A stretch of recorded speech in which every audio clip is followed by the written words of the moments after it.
Welcome back, hooligans. It's another edition of the Unreasonable Odds podcast. Steve Buchanan with my handsome co-host, Julian Edlow. Got another jam-packed show to be talking about here, but let's start off with something exciting, all right? Something very exciting. There's a big giveaway going on Twitter right now. Thanks to, Julian and myself, all right? If you have anybody you want to thank, you can thank Johnny Avello too. We'll talk about that in a few minutes. But we're going to refund some losing bets. So if you got a bad bet, yeah, exactly. I thought you were calling me a name. I'm the Santa Claus of sports betting. What am I? Krampus? You're like one of my elves or something. Is. You don't know what Krampus is. That's a pop culture thing. So what you got to do is go on Twitter. The DraftKings Sportsbook put the tweet out, but you can also find it on Unreasonable Odds Twitter, that at Unreasonable Odd. I know you guys are already following it, so it should be easy. Go on there, make sure you're following both accounts, and then post a screenshot of some losing bets that you have. Julian and I are personally going through these replies. We're already picking out some. We're going to add them, and we're going to refund some of your bets. We'll send you a free bet to your account. Hopefully, right your wrongs here in the month of December. So in the holiday spirit, we're going to give away some free bets. So make sure to go do that at Unreasonable Odd, at DraftKings Sportsbook, whatever their handle is. I don't know, DK Sportsbook, whatever it is. Not as important. I'll tell you what's important. At Unreasonable Odd, at SBuchanan24, at Julian Edlow. Those are the important ones. DraftKings Sportsbook, they have enough followers. Let us get a little bit in there too. So make sure to go do that.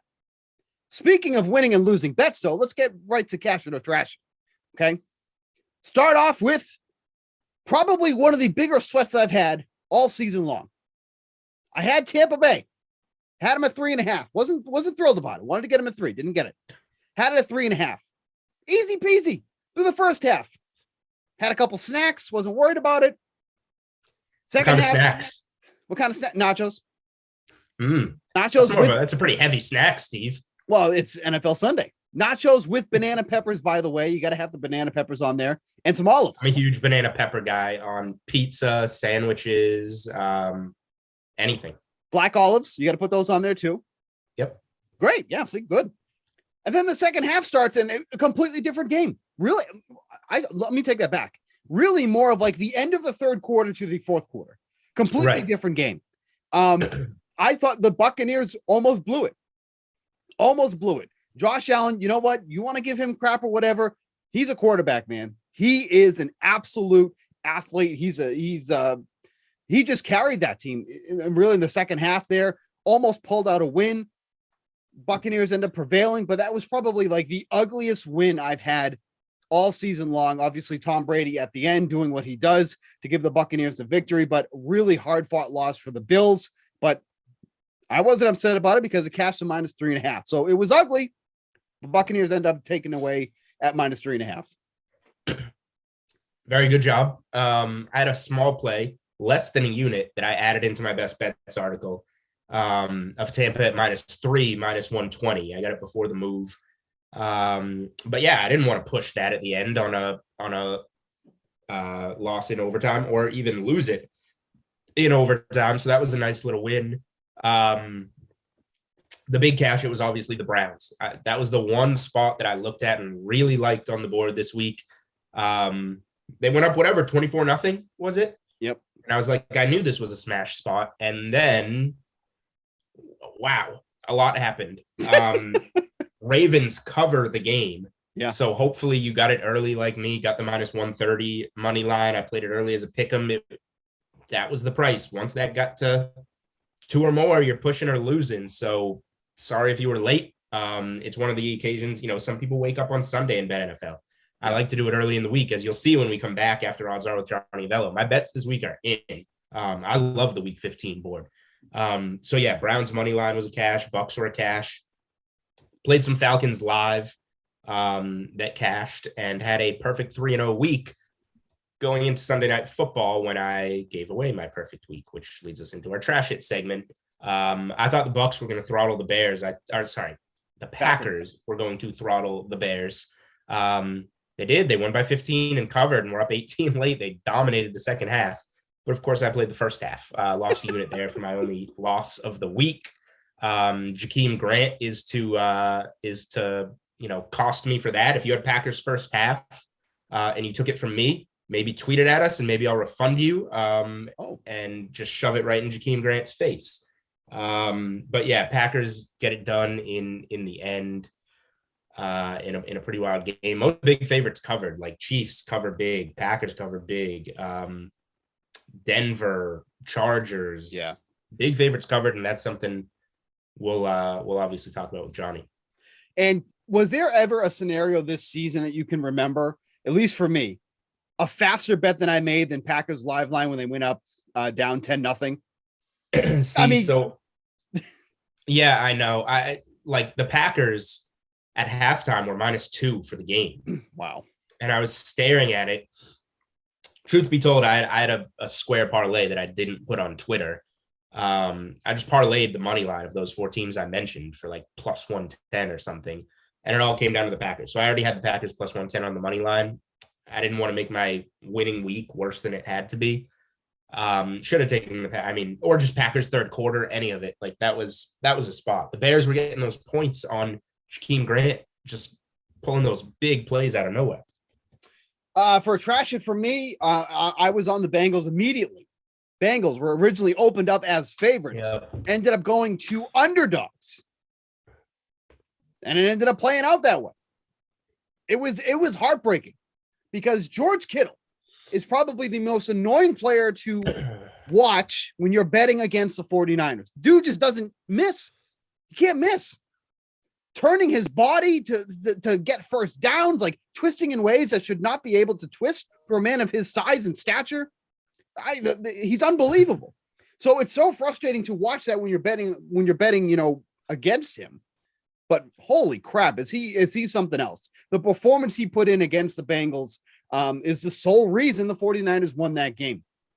So obviously having the Bengals as -2 over the 49ers did not work out. If you got them at +2, didn't work out either. So it was just, it never was a winning bet to begin with, but at least looking at how both of these teams performed coming into this one, I thought the Bengals were the better team against the 49ers. They may still be the better team than the 49ers, but just didn't play out that way in week 14.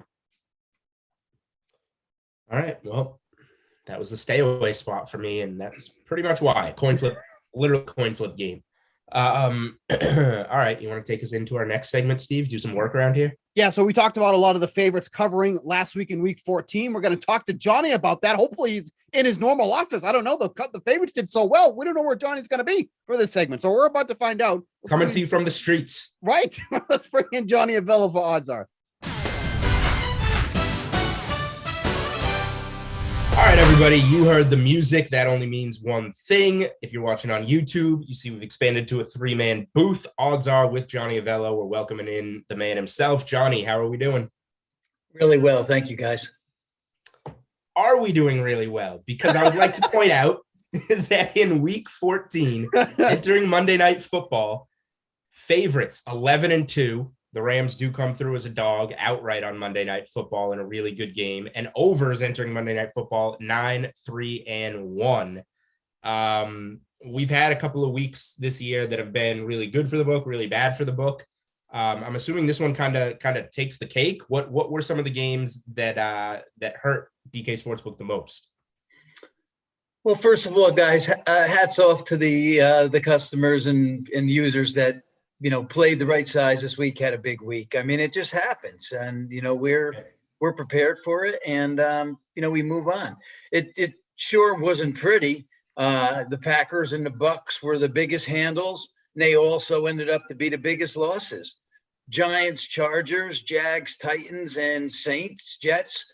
Those games weren't too far behind. So big week for the players, for the bettors.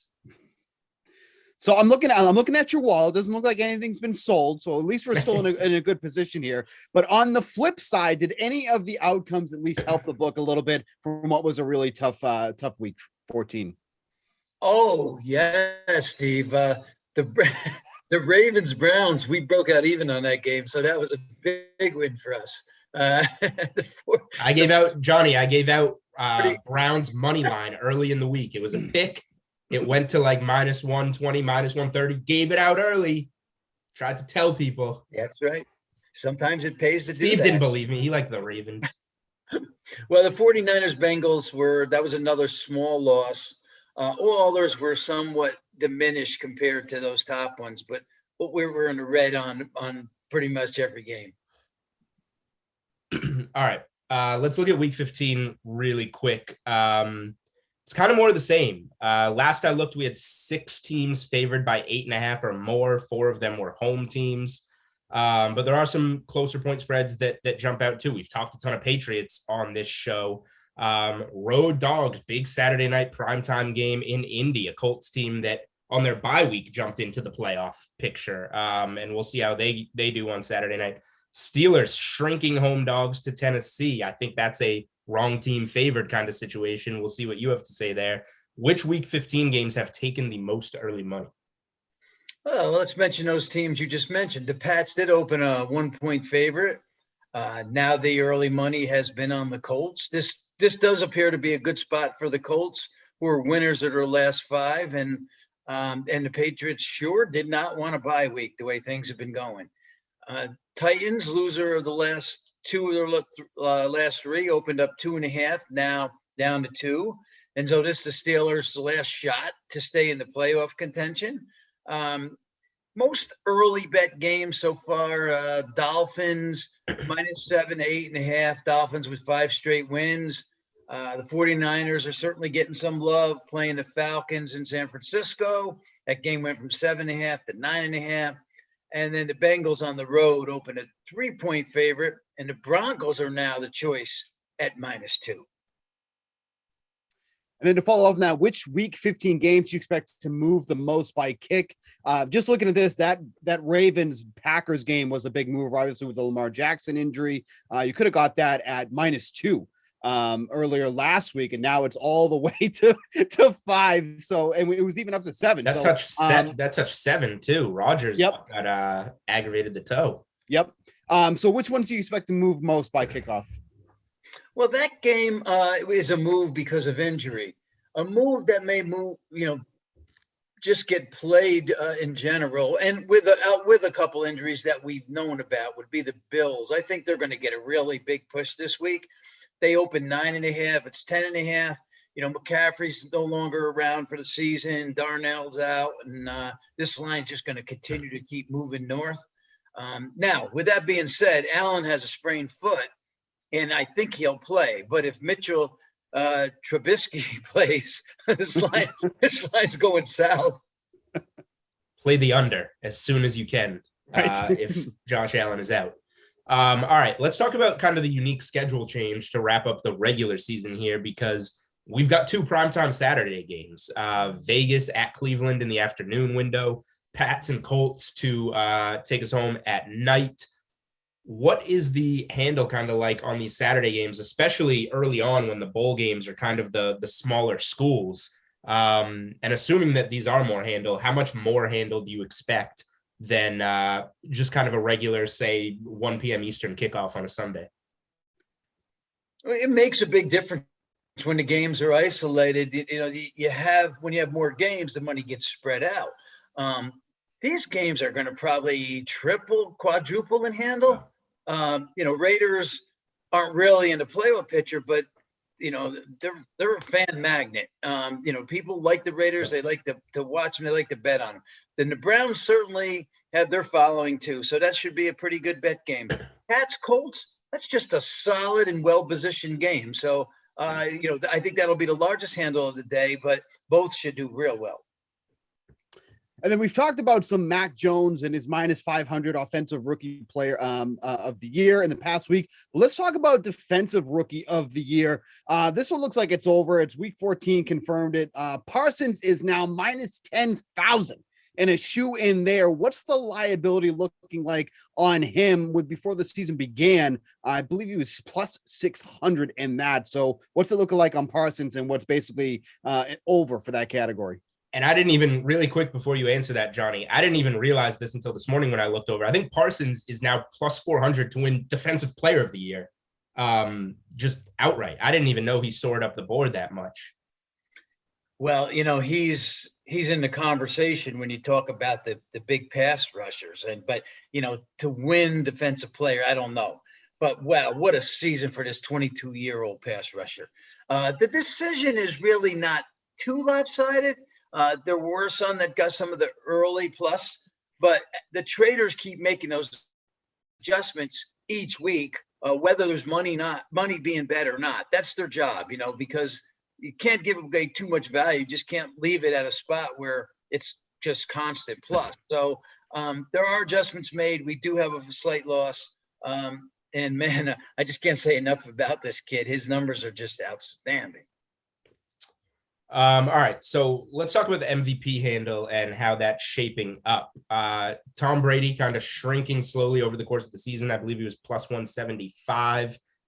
Now he throws a game-winning touchdown to beat the Bills in overtime, and you got to lay juice on Tom Brady for MVP. How is the handle shaping up overall? How is the handle shaping up on Brady?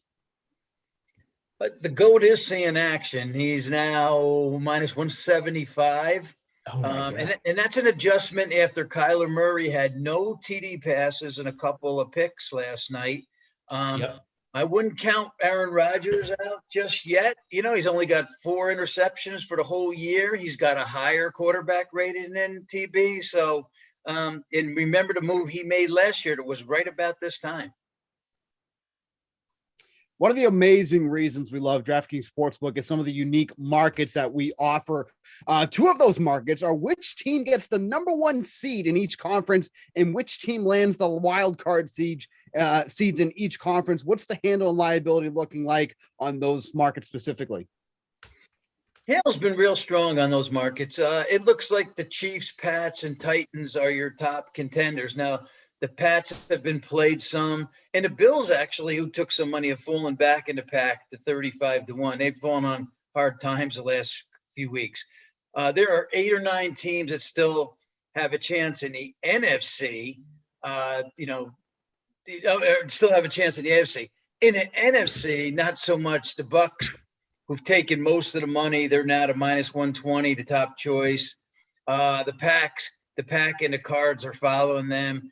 Cowboys and Rams are some, the outsiders. Rams, I know, took some money early.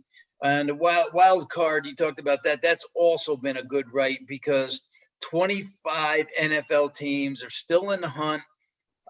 There is some liability on both the 49ers and the Rams on that particular market. All right, finally getting out of NFL. Bowl season kicks off, of course, on Friday afternoon, noon on the East Coast. Breakfast time for you out in Vegas, Johnny, with the Bahamas Bowl, always a favorite of mine because it means bowls are here. So I asked you about it last week, but this is kind of a week-by-week process with the game so far out. So much move, so many kids go and get ready for the NFL draft. And we've already seen some of that, and a lot of games really move. What are some of the most significant movers in the upcoming bowl games over the past week since we last spoke?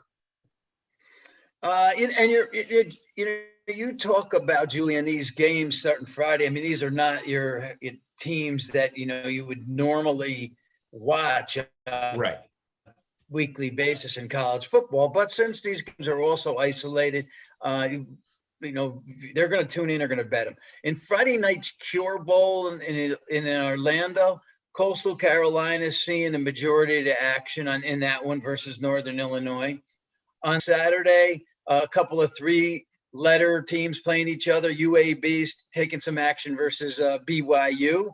And this is the other interesting one, is that Liberty is a choice over Eastern Michigan. I think the thought process here, and you just mentioned it, that there might Malik Willis, the quarterback for Liberty, he's going to try to improve his draft status with a good game. And so the bettors kind of get a take on that and maybe take a shot with a team like that. That game has moved from 7 to 8.5. Wow. All right. Well, that's the flip side that I didn't mention. We have a lot of kids sitting. I did not mention kids from smaller schools playing to try and improve their status from smaller schools. I like that take right there. All right. That is it for Odds Are with Johnny Avello. Another week. As you may see, we're giving away, not giving away, we are refunding some lost bets from the Unreasonable Odds Twitter handle. because it's the holiday season. It says from Steve and I, but as Johnny's just learning now on the air, he'll be giving away or refunding some losing bets for the holiday season. So I wanted to bring that up while you were here so that the listeners can also thank you for their refunds. Thank you, guys. I'm glad to be part of giving away money. I mean, that always improves my status. We saw that wad in New Jersey. We know you got it. It's there. He's got it. He's good for it, guys. Don't worry. All right. That is it for Odds Are with Johnny Avello. We'll be back after this, and we'll be back next week with Johnny for another segment of Odds Are. Thank you, Johnny. Thank you, guys. All right, as always, thanks to Johnny Avello for joining us for Odds Are. Always good to get some insight into the book, and that's exactly what he brings. Let's give an early look to this week's board. A little bit of a funky schedule getting near the end of the year, so now we start integrating some Saturday games. How do you feel about Saturday? I don't like the Saturday. Do you like Saturday games? I don't like the Saturday games. I have action on both Saturday games. I'm not talking about action. I'm just talking about games on Saturday in general. Do you like when the games are on Saturday? I don't. Oh, yeah. Especially when there's a lack of college football, because you don't even watch college football to begin with. I don't know what you do all Saturday. Just twiddle your fingers. And now we finally get NFL and you don't like it. I don't know. Like, I'm pumped for a Saturday night Pats Colts games. Now, full disclosure, we're Patriots fans, but that's a good game no matter who you are. No, for sure. So we got games Thursday night, Chiefs at Chargers. Really interesting game there. Division game right there. 2 games on Saturday, and then your normal slate of games on Sunday as well. And then the Monday night game this week, Vikings at Bears. I don't know why Bears keep going in prime time, but whatever. I don't know. So where do you want to start here? Because obviously there's multiple days that we can begin with. If you want to talk a Thursday, Saturday, you said you really like the board. Lead us off. Where do you want to start here? I do, and I put everything on Twitter at Julian Edlow on Monday because I thought some stuff might move. Yes. And I knew I wanted those to lock those numbers in and then give analysis in my best bets article. So hopefully some of you guys are already on these. First one was the Chiefs -3 at -115. It's touched 4. Now it's 3.5 -110 as we record on Tuesday afternoon. Look, the Chargers are fine and they're at home. I don't really care about them being at home because it doesn't matter for them. Chiefs lost at Arrowhead earlier in the season, revenge spot. Chiefs are just rolling right now. Like, they have it back. The offensive line is clicking, the defense is clicking, and Mahomes is Mahomes. So I just like the Chiefs in general to finish this season really strong, the regular season at least really strong. We have them, as we gave out on this podcast and in my best bets article, right before that Dallas game. Chiefs division was a pick 'em. Chiefs -110, and then the field. We have Kansas City to win the division. This is a huge game for that, so I'm not going too overweight on this game. But the Chargers have been all over the place, so we're going to give them credit for smashing the Giants and Mike Glennon. The Chiefs have done more. The Chiefs wins have more substance in my mind lately, and I think we're going to see that play out on Thursday night, even though it's a short week on the road. And of course, the Chargers are dealing with a multitude of issues, like with COVID issues and all that, with Mike Williams, Keenan Allen. So there's that to consider. And the offensive line, Slater. Yep. First round pick. So a lot of issues with the Chargers in that sense. And the Chiefs, quite frankly, they've been really strong against the run lately. So if they're able to contain Austin Eckler's hurt. Yep. So, if it's containing Austin Eckler or Joshua Kelly or Justin Jackson, whatever it is, they've been strong against the run. So if that's forcing Justin Herbert to throw the ball more, what is going to be his arsenal coming into this game? Will he have Keenan Allen back? Is Mike Williams going to be ready to go? Is it going to be Palmer Guyton? There's a lot of question marks for the Chargers and not on the other team who's rolling right now. So Chiefs -3.5. You couldn't agree more with that sense there. My only question is, and you brought this up, is the Chargers are all over the place. So it gives you they could have a ceiling game for sure. Of course. And, this would be, in a very important game for more so the Chargers than the Chiefs. Which side are you going to get here? I'll be interested to see where this touches come Thursday. Go ahead. Well, it also depends. Like, they're not going to have the advantage of seeing the Patriots play yet on Saturday night. They need to win. The 1 seed in the AFC is huge. It's the only bye. That's crucial. So, I would make the argument it's just as important to Kansas City, who's a real Super Bowl threat, whereas the Chargers are just trying to make the playoffs. Yep. So we'll touch more on this game on the Thursday part of course, but I'm with you there, -3.5 for the Chiefs. Let's move to Saturday real quick. I know you like this Patriots game. Rare spot, for the Patriots as underdogs, at least as of late. Patriots were, underdogs early in the season. They were able to cover in those games. Now they're 2.5-point dogs to the Colts on the road. Obviously, they're coming off the bye too. The Patriots have one of the latest both teams are off the bye. Yep, one of the latest buys in NFL history because of the extended week here. You're on the side of the Patriots, not just because you're a homer, because you truly feel the Patriots are going to take this game.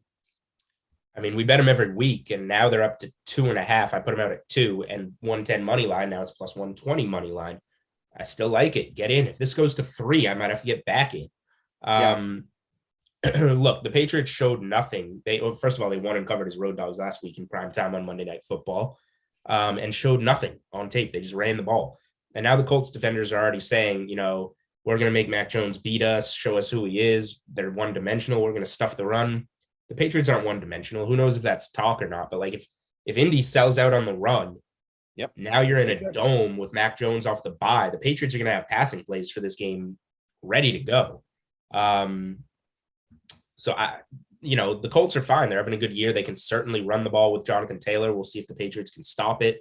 But I just think the Patriots are the better team. It's a tough road game, but it is off the bye with a lot of time to prep, which you can say for both teams. But the rookie quarterback is going to be a key in this game, and the extra time I think benefits him more. So yeah, Pat's there for me. I love using the Patriots as a teaser piece. Tease them up to 8.5. Yeah, 8.5. Love that number. Absolutely love that number. That is something I'm going to be using for sure. Getting into some of the Sunday plays that we can quickly touch upon. I just worry about what Jonathan Taylor can do to this run defense. We just saw 2 weeks ago the Titans go for 246 rushing yards on 34 attempts against this Patriots team.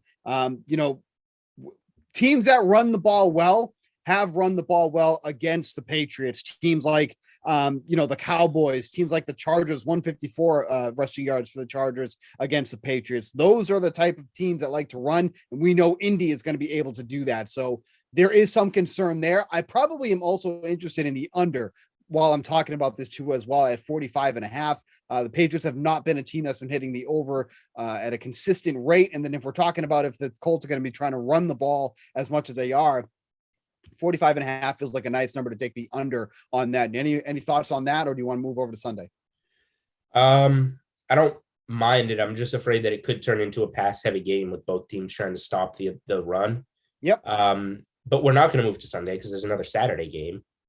Okay. You want to talk about Raiders Browns? Yep, go ahead. And I'm trying to figure out what the heck happened, because since we started this podcast, the Browns have moved from 6-point home favorites to 4.5. But I see no. Oh, you're right. Yeah. I see nothing from any of the prominent reporters about any Browns COVID situation, any Mayfield injury, because Mayfield did get hurt briefly, but then came back against the Ravens. Yeah, this happened 4 minutes ago. It says in the DraftKings Sportsbook this moved to 4.5. What?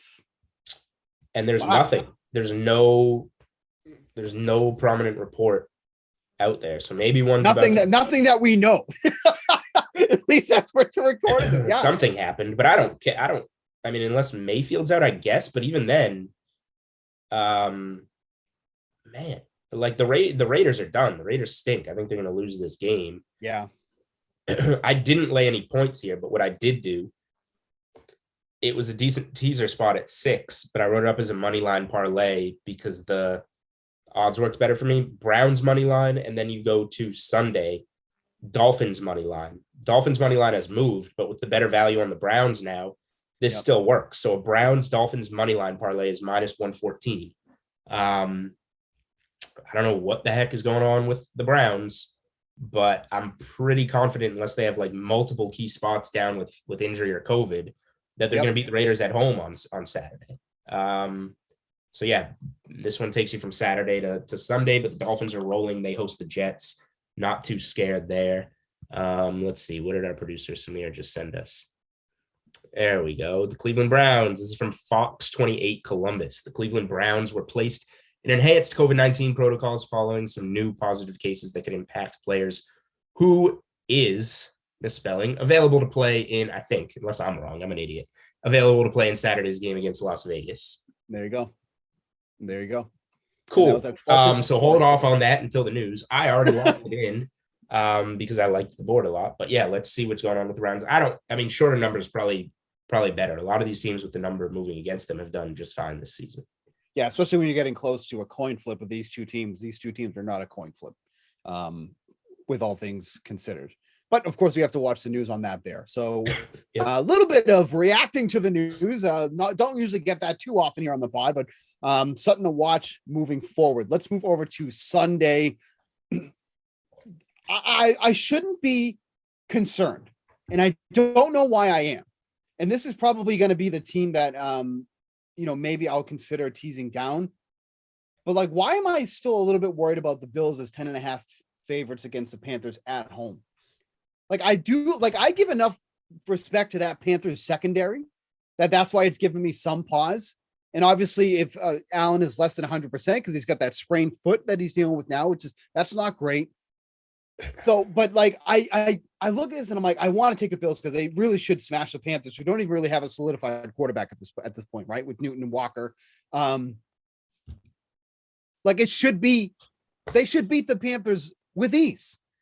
But I'm still sitting here and I'm like, yeah, I don't know. You can win by 10 at home with ease and protect your quarterback late and run the ball. It's just a big number. And I don't tease anything bigger than 8.5. Sure. It's got to be between 6 and 8.5 for me to tease a favorite down.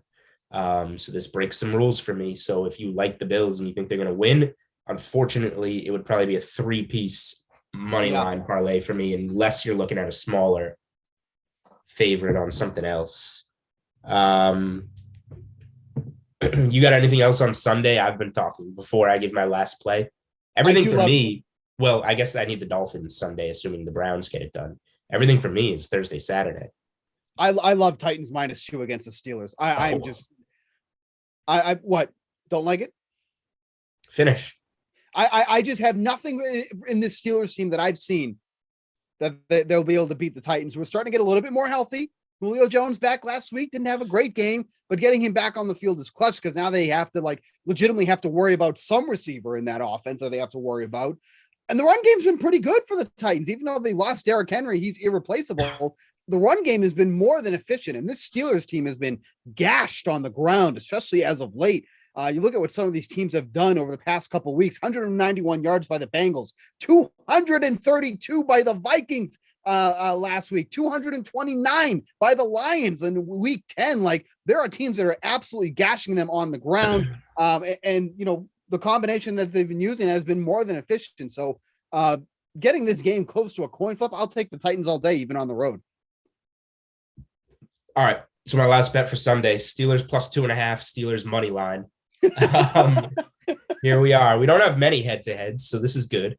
I like the Steelers at home. The Steelers, the Titans are going to be in, but they're still dinged up, and Julio Jones has done nothing. So you can't convince me he matters. The Titans just need to get in and get Derrick Henry back healthy. And the defense is pretty good. This is going to be a low-scoring game, 41.5 total. But Steelers at home, coming off the long week, embarrassing loss in Minnesota. They didn't show up for 3 quarters, and then they got it together and showed up. I think they're going to bring some of that late momentum into this game. Hey, real quick, it's Jarvis Landry is one of the guys who tested positive. Jarvis Landry and Wyatt Teller, who is an O lineman. That's a big ding, Landry. That's a big ding. They don't have many receivers to begin with. That's a ding.